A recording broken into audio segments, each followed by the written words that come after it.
Hello बच्चों, welcome to पॉन sir classes.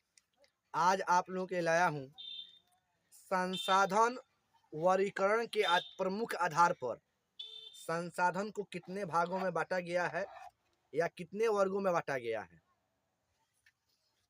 उत्पत्ति के आधार पर, उपयोगिता के आधार पर और विकास के आधार पर। उत्पत्ति के आधार पर संसाधन को दो भागों में बांटा गया है।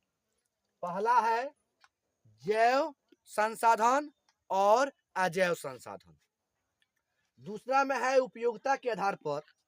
उपयोगिता के आधार पर भी दो वर्गों में बांटा गया है, नवीकरणीय संसाधन और नवीकरणीय संसाधन। तीसरा है विकास के आधार पर। विकास के आधार पर संसाधन को चार भागों में बांट दिया गया है।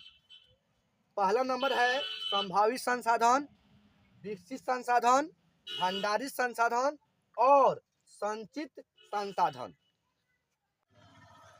उत्पत्ति के आधार पर संसाधन को दो वर्गों में बांटा गया है। पहला होता है जैव संसाधन, दूसरा होता है अजैव संसाधन।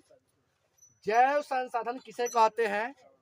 वे संसाधन जिन्हें जीव मंडल से प्राप्त किया जाता है उसे जैव संसाधन कहते हैं, जैसे जीव, जंतु, मनुष्य आदि। ये जैव संसाधन के उदाहरण है। अब हम लोग पढ़ेंगे अजैव संसाधन किसे कहते हैं। निर्जीव वस्तुओं के समूह को अजैव संसाधन कहते हैं, जैसे सड़क, पुस्तक, लकड़ी आदि। ये अजैव संसाधन के उदाहरण है। उपयोगिता के आधार पर संसाधन दो प्रकार के होते हैं।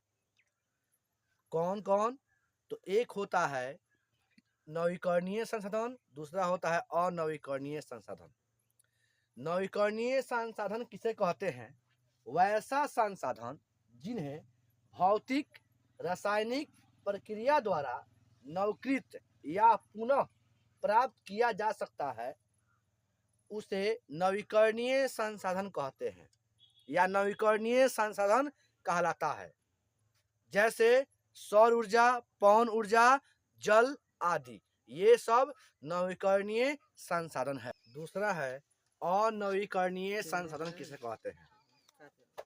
जो संसाधन एक न एक दिन समाप्त हो जाएगा तथा उसे बनने में लाखों करोड़ों वर्ष लगता है उसे अनवीकरणीय संसाधन कहते हैं, जैसे कोयला, पेट्रोलियम आदि। यह अनवीकरणीय है, इनको बनने में लाखों करोड़ों वर्ष लगते हैं।